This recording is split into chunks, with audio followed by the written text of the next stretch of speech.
Good morning, students. Welcome to the online classes of Triveni Memorial Senior Secondary School. Today we are going to start the third unit of our English reader book for class 6. The section 1 of the third unit is Tabby's tablecloth, and we'll find out about the bravery of Tabby. Okay, let's read the story and find out how. On the 20th day of March 1775, Tabitha Turbell, a slender girl, was walking along a country road. She had a basket of eggs in her hand. She seemed to be in a great hurry and looked anxiously as she went. For those were dangerous times. Tabitha, or Tabby, as she was called, lived in Concord, Massachusetts. She was a bright-eyed girl of 14, full of vigor and patriotism. Tabby was agitated and angry, too, by the rumors that the British were coming to Concord. They were coming to destroy the supplies stored there. Now we are told about Tabby, the condition of the place where she lived. The place where she lived was Concord, Massachusetts. She was a slender girl, that is, she was a slim girl. Okay. She was having a basket of eggs in her hand and was in a hurry because those were the dangerous times. Okay, and she was very angry by the rumor that the British were coming to Concord. They were going to attack Concord and seize the area. Okay. In nearly every house, something valuable was hidden: gunpowder, axes, tents, guns, and cartridges. The cannons were hidden in the woods. A guard of 10 men patrolled the town at night. The brave farmers were getting ready. What they felt must come. Now everybody was thinking that Britishers may come anytime soon. So every house was ready with some valuable hidden things like the gunpowder, axes, tents, guns, and cartridges. Cannons were also hidden in the woods. Okay, woods here means forest. 10 men, a guard of 10 men, that is a group of 10 men patrolled the town at night. Brave farmers were getting ready. What they felt must come. That is, the Britishers may come anytime. There were tourists in the town who gave the enemy all the information they would gather. Therefore, much caution was necessary in making plans. Passwords and secret signals were used. Messages were sent from house to house in all sorts of strange ways.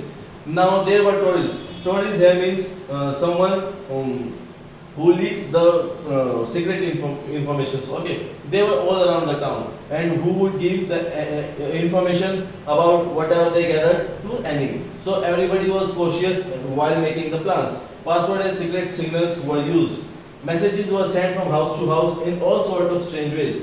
One such message now lay hidden under the eggs in Tabby's basket. The girl was carrying a secret message from her uncle to Deacon Cyrus Hosmer, who lived at the other end of the town.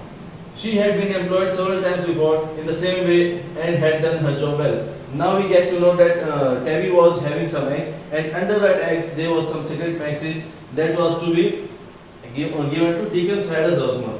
That was provided by Tabby's uncle, and she had been employed for such work in the past too, and had done the job very well. Suddenly Tabby's cheeks turned pale. Her heart gave a thump as two men came in sight and stopped suddenly on seeing her. They were strangers. Although nothing in their dress indicated it, the girl quickly knew that they were British soldiers. They exchanged a few whispered words, then they came forward. Now she was shocked that two men stopped in front of her, and they were strangers to her, and she knew that they were British soldiers.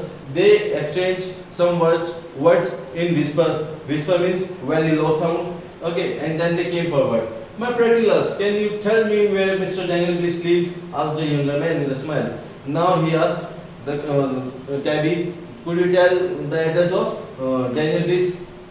Tabby was sure now that they were British Bliss as a well-known Tory. Okay. Now Tabby got to know that they are the British ones, as Bliss was a well-known Tory. That is, he was the one who leaked the important information about the village.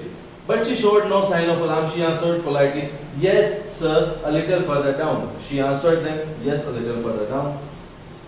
They went on, never dreaming that the innocent girl was soon going to get the better of them. She hurried away to Deacon Hosmer's home and handed over the message. Then she added the news that two strangers were in town. Now they went on, and they never thought that the little girl will be one step ahead of them, and The girl hurried away to Deacon Hosmer's home and handed over the message and told what she saw what happened. We must know more about them, said the deacon. He turned to his wife and said, send her with some eggs to Mrs. Bliss. Tabby can look around while she rests and gossips over there. We must keep track of Bliss activities, for he is a Tory and will do us harm. Now deacon says, we must know what's going on, what is the planning going on. And he turned to his wife and says that send her with some eggs and send her with some eggs to Mrs. Bliss. Okay. And Tabby, while gossiping and sitting over there, would find out what's happening here. We must keep a track on Bliss activities, as he's a Tory and he may harm us. Coming to the Tory's house about noon, she could smell roasting meat and baking pies. She reached Tory's house. Okay. Stepping softly to the back door, she peeped in and saw Mrs. Bliss and her maid cooking in the big kitchen. They were too busy to notice the little spy who slipped round to the front of the house. Now she slowly stepped inside the house where she found Mrs. Bliss and her maid cooking in the big kitchen. And they were very busy and they didn't notice that the little spy had entered in. What she saw made her suspicious. In the dining room, a table was set in great style with the best china and a fine long tablecloth. Still another peep through the living room window showed her the two strangers with Mr. Bliss. Unfortunately, they talked in too low a tone for a word to reach even her sharp ears. Now what she saw made everything suspicious because the table was covered with the best china and fine long tablecloth, and still another peep through the living room. When she looked out the window, she saw that the two strangers are coming here. Marching into the kitchen, she presented the eggs with a message from Madam Hosmer. Okay. She thought that I want to leave the home until I find out what's happening. And then marching into the kitchen, she presented the eggs with a message from Madam Hosmer. They are mighty welcome, child. We have unexpected company for dinner, said Mrs. Bliss. Now she says we have some unexpected guest right now. Can I help, ma'am? I'm quite good at beating eggs. Besides, I'm tired and wouldn't mind sitting a bit if I'm not in the way, said Tabby. Now she says, can I help you? I'm good at beating the eggs and I'm very tired. If you don't mind, can I sit here? Can I take some rest here? But you are in the way, said the old maid. We don't want any help, so you'd better be stepping along home. Now the old maid said, yes, you are in the way. Please move back to your house back. Picking up her basket, Tabby marched out of the kitchen with her nose in the air. Now she had to go out of the kitchen. But as she passed the front of the house, she could not resist another look through the open window. As she leaned in, something moved under the long tablecloth that almost swept the floor. Suddenly, out popped a great cat's head. Then the cat came up purring to meet the newcomer. Now as she was passing through the house, she could not resist looking through the window. She leaned in, something moved under the long tablecloth, and she found out that a cat is under the tablecloth. Now, do I dare to do it? What will happen to me if they find me? But how wonderful it would be if I could hear what these men are plotting, Tabby thought to herself. Now she says, do I dare to do it? Do I dare to go under the table and find out what they are talking about? Then she suddenly thinks, how wonderful it would be if I find out what they are plotting. Hiding the basket among the bushes, she leaped lightly in. While the cat sat on the windowsill, calmly washing its face, she vanished under the table. Now she slightly moved under the table, hiding the basket among the bushes. She slightly moved inside. Tabby's heart began to flutter. Flutter means beat fast. It was too late to retreat. The poor girl could only make herself as small as possible, quite hidden under the long folds of the tablecloth. But by the time the guests were called in, Tabby was calm again. Now her heart was beating very fast, and she made herself small as possible to hide under the tablecloth. By the time the guests were called in, Tabby was calm again. For a time, the hungry gentlemen were too busy eating to talk much, but soon they were ready for business. They drew closer together and spoke in low voices. However, she heard enough to prove that she was right. The newcomers were Captain Brown and another junior officer of the British Army. They had come to find out where the supplies were stored and how well the town was defended. But when the two strangers arrived, they were very hungry and they started eating the food prepared before talking about the business. Once they finished, they started talking again and they started talking about the business. And they were speaking in very low voices, but still, because Tabby was under the tablecloth, she was able to listen the things they were talking about, and she got it that she was right. They were the British soldiers. One was Captain Brown, and other one was Junior of Riser of the British Army. They had come to find out the supplies where they were stored and how well the town was prepared to defend. These people won't fight, will they? Asked Captain Brown. Of course they will. They will fight you to death, answered Mr. Bliss. Now they were talking. The captain swore. He gave a stamp that brought his heavy heel down on Tabby's hand as she leaned forward. The blow nearly forced a cry from her. Though faint with pain, she bit her lips and never stirred. When she could listen again, Mr. Bliss was telling the visitors all he knew about the hiding places of the gunpowder, the cannons, and other things the enemy wished to seize and destroy. Now the captain swore and he gave a stamp that brought his heavy heel down on Tabby's hand. It was the blow nearly forced Tabby to cry. Though faint with pain, she bit her lips and never stirred. That is, she didn't make any noise. Okay. When she could listen again, Mr. Bliss was telling everything about the village where the cannon was hidden, hiding places of gunpowder, cannon, other things the enemy wished to seize and destroy. Just as they were preparing to leave the table, Tabby was overcome by a sudden sneeze. She thought she was lost. She hid her face, expecting to be dragged out any moment.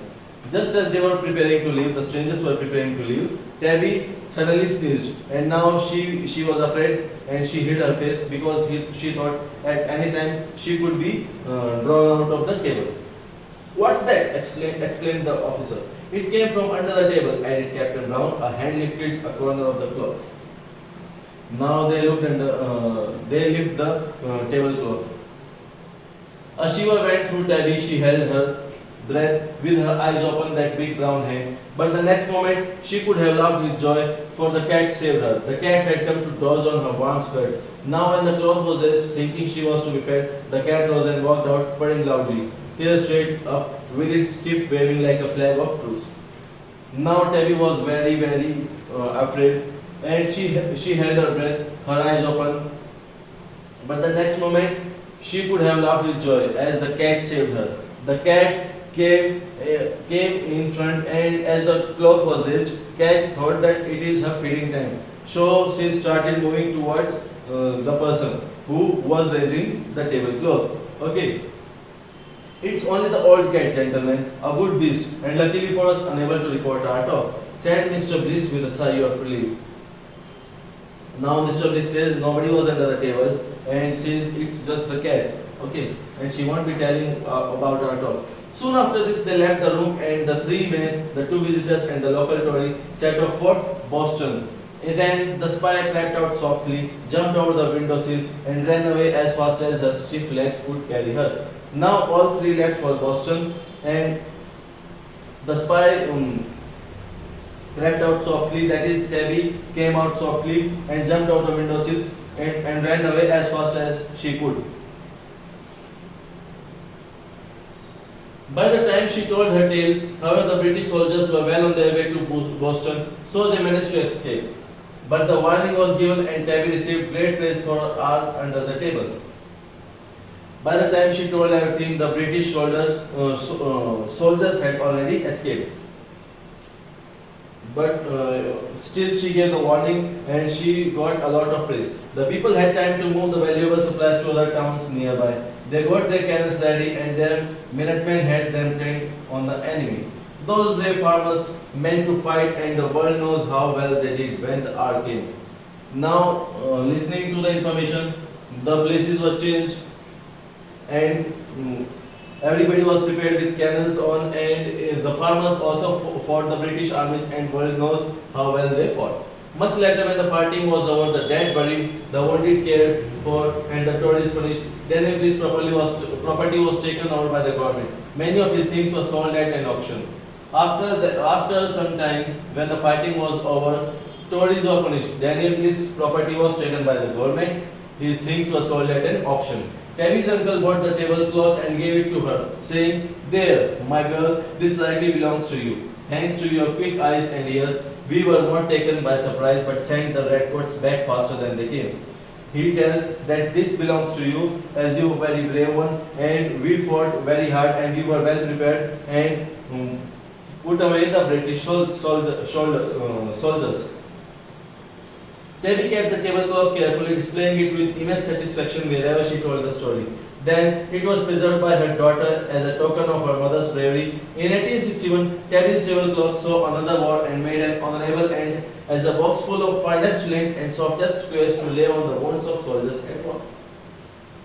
Now Tabby was very happy, and whenever she told about the story, she would display the tablecloth.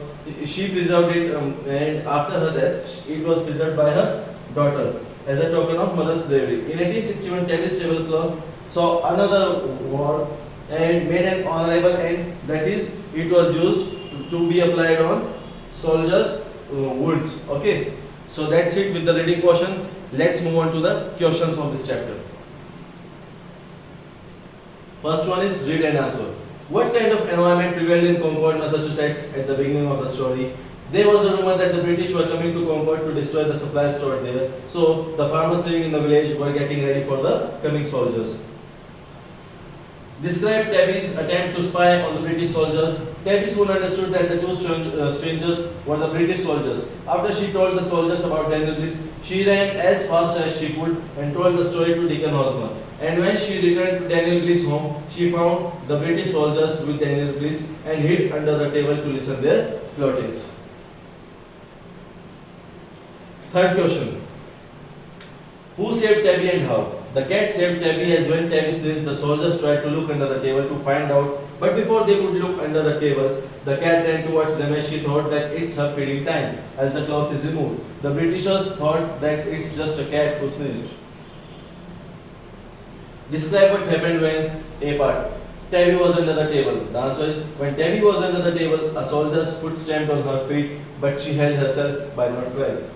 B part. The gentlemen prepared to leave. When the gentlemen were going to leave, just then Tabby sneezed, and the gentlemen stopped to check out who is hiding under the table.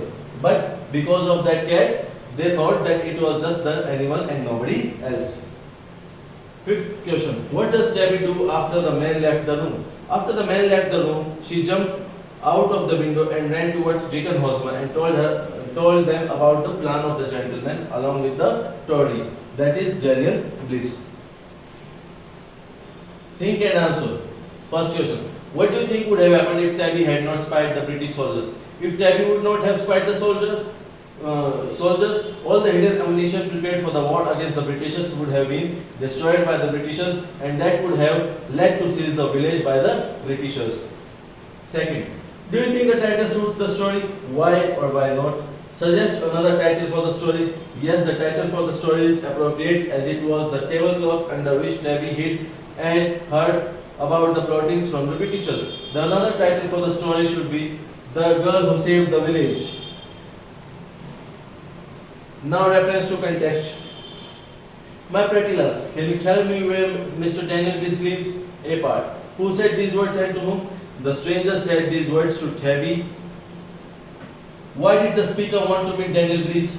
To find out the information about the village. How did the pretty lass answer? She told them about the house of Daniel Bliss. What happens next? Tabby tells about the house and runs towards Deacon Hosmer's house to tell him about the incident. So students, that's it with the chapter. We have done the question answers along with the reading part also. Before ending, I would like to say, like the video, subscribe the channel for our other videos. Till then, take care. Thank you. Have a nice day.